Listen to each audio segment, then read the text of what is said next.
Hey everybody, I'm down at the toy shop and it is the official first day of business after the Christmas holiday, if that makes any sense. I'm having what you're calling Christmas hangover, just kind of the blues a little bit. It's been a little slow. And in this video, I just want to talk a little bit about what we're doing with this back area, maybe do a little store tour, show everybody some of the stuff that's sold, some of the new stuff, talk a little bit about the Target toys that are coming tomorrow.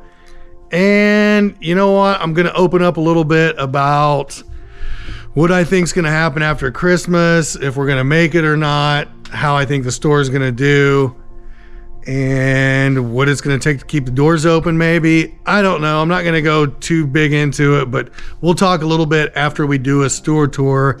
So let's look around and we'll just go from there. Let's start at the front. I added another Ninja Turtle. It's got a Leonardo, and we're just gonna go through and kind of look what sold, what didn't sell. And this stuff is the old inventory. Got some Pixo bits. I marked them all the way down to $4.99. We sold a lot of these. I still need to sell a lot of these. We're going to be moving this stuff out of here. I've got some plans for this area right here. These will be going away, probably just getting a shelf space, and I'm going to unload the rest online, I'm guessing. These dream jars, didn't even sell one. Got them at $9.99. There was some Macy's Overstock, just didn't sell. I sold a lot of these LED light up kits. There were volleyball, basketball, football, soccer, and I think the only thing I got left is volleyball and soccer. Sold a lot of these. You got some Melissa and Doug stuff, didn't really move, even at $14.99. Sold quite a few of these Jurassic World sets. Gonna be probably putting these on shelves, and we've got plans for this area. Sold quite a few pop to play slides. Gonna keep these up front, I think. Sold a lot of these dinosaur eggs. Gonna keep these up front, and we'll just rotate product into this. With 1,200 toys coming, it's hard telling what we're gonna get. So this is all gonna get changed up here. I'll be moving all these wooden blocks to the back, and I'm thinking this will probably all change up here. I'm gonna keep the higher end Lego stuff up here. I'm just gonna fill it in, but the Lego stuff's probably gonna stay. We sold a lot of electronics. All of this is gonna get changed around. This is some of the new stuff that came off the Walmart Overstock load. Not very happy with that load. Wasn't really what we were expecting, but this space will probably change quite a bit. Gonna try to keep the electronics down here. Your drones, sold quite a few drones over the Christmas holiday. I'm gonna probably try to keep this the same. Funkos have been doing really well in the store. I'm working on getting another Funko buy. As far as keeping the Funkos up here, I think we're gonna keep this all Funko all the way down the line. I'm really debating putting some shelving up here and moving these 3-tier displays over to this part of the store. Like putting, you know, another 1, 2, 3 or 4 shelves right here and moving these tiers over to this part of the store. But I really like being able to see this corner from the cash register. It gives it an open feel, and just something I'm throwing in the air. The Nerf section is what I'm calling this. It's not a section anymore. We did have Nerf going down this entire aisle. It all sold. So the Nerf is really gonna get consolidated. I'm gonna really clean this area up, and I believe I'm going to move all the toddler stuff is going to be in this section here. We do have a daycare right across the street. I don't know if anyone caught that from any of my other videos, but there is a very big pre-K learning center right across the street. It's called Child Time Learning Center, and it literally takes up from here all the way to the movie theater down there. A lot of business comes from there. So I'm really gonna beef up the pre-K section of the store, and it's gonna start over here where we were at. So I talked a little bit about slat wall on that back wall. I'm going to move all my figures Like all these one-offs, the G.I. Joes, the X-Men, the Transformers, the Marvel stuff, the DC stuff, the Ghostbusters, everything that's going to be a minifigure, everything that's going to be a figure, especially the one-off stuff and all of this, going to move all of this out. It's all coming back to here and really going to go hard with our figures back here. I mean, going to start up here, fill this all in. It's really going to pop. It's going to look nice when you first walk in. Going to slat wall, like I said, that down there. Get a real big Marvel decal, some type of superhero decal to go above this section. Really going to go hard with the figures right here. A pretty good market for those around here. So that's what we're going to do. And what do we have going off here? All right. We'll set this up at the register. This was Emma's, my niece's little machine. She had to get one out and try it. So we're going to put this up here. And I believe the off switch is right there. These are really cool. $14.99. Can't beat it. But anyway, like I was talking about, back wall is going to get slatted. Going to put the figures back here in the pre-K section. That's basically just in this area right now. And a little bit over here. We're going to go heavy with the pre-K up into here. And then some stuff that's coming on the target load, we'll try to fill into here, because 1,200 toys, with a lot of them being single toys, what we call one-offs, that stuff's going to be hard to shelf with the current situation, right?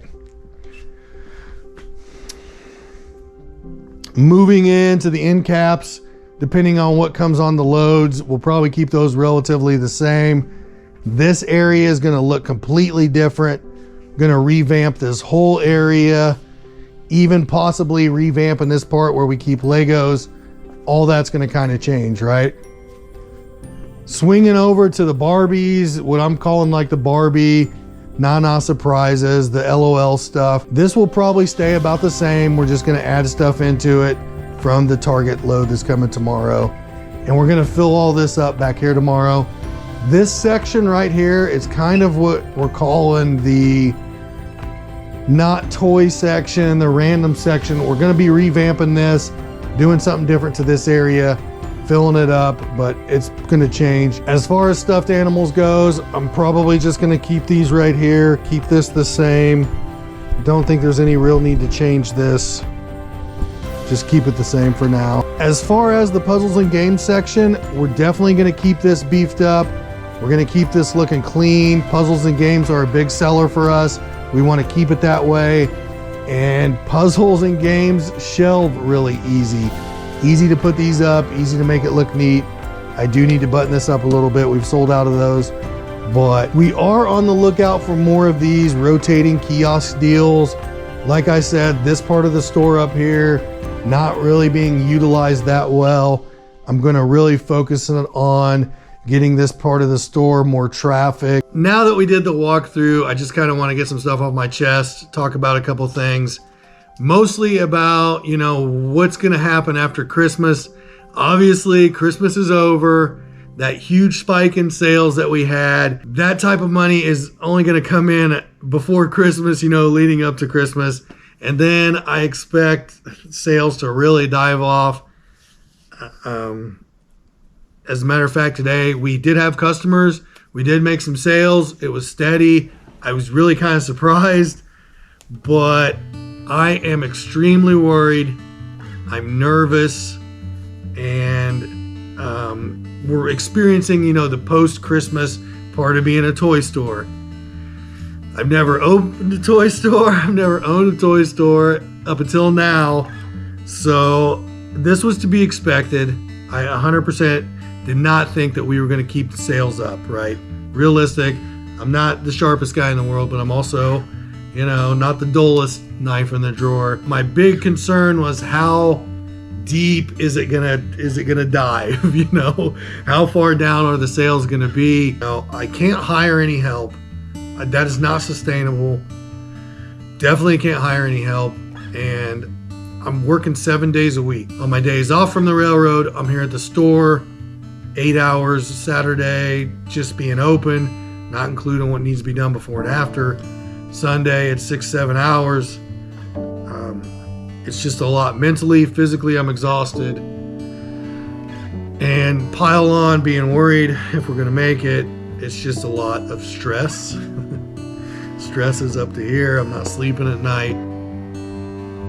So my goal for the store, the ultimate goal, is to just keep the doors open, you know, sustain a little bit of business to pay the rent, to pay the electric, to be able to re-inventory, and also grow the brand organically. The store is a brand. It's its own brand. If I can focus on growing it while slowly building some inventory up, grow the brand through word of mouth, great customer service, keep the store clean, keep the shelves stocked with product that you can find everywhere else, but it's cheaper here. As long as I can do that type of stuff, the store, the brand itself is going to grow. And with that growth is going to hopefully continued business, right? A little bit of new business, continued business, roll it all together and just hope that it's sustainable. I think just having the guts to stick it out, right? Times are going to be tough. Times are going to be tough for a while. They might be tough all the way till next Christmas. Just stick it out, gut it out, get day to day, get the bills paid. If that means working more overtime at work, fine. Find someone to come in here while I work overtime at work on the weekends to get the job done. Whatever it takes to keep the store open, I'm gonna do. 110%, whatever it takes to keep the store open, that's the plan. If you've made it this far in the video, I don't usually say this type of stuff, but please like, please share, please subscribe. It makes a big difference for my videos, and just having everyone's support that watches the videos, it keeps me going. It really does. I get comments, I get messages on Facebook. Every little bit helps, and it's something I look forward to. I look forward to making these videos, and the likes, the shares, subscribes, that keeps me going. Believe it or not, I have a lot of fun making these videos, and I want to continue to make these videos. So, having rambled on and said all that, I'm gonna say that's the video. And it's Wednesday evening. I hope everyone's having a great week. Hope everybody's ready for the weekend. And until next time, I will see you later. Peace.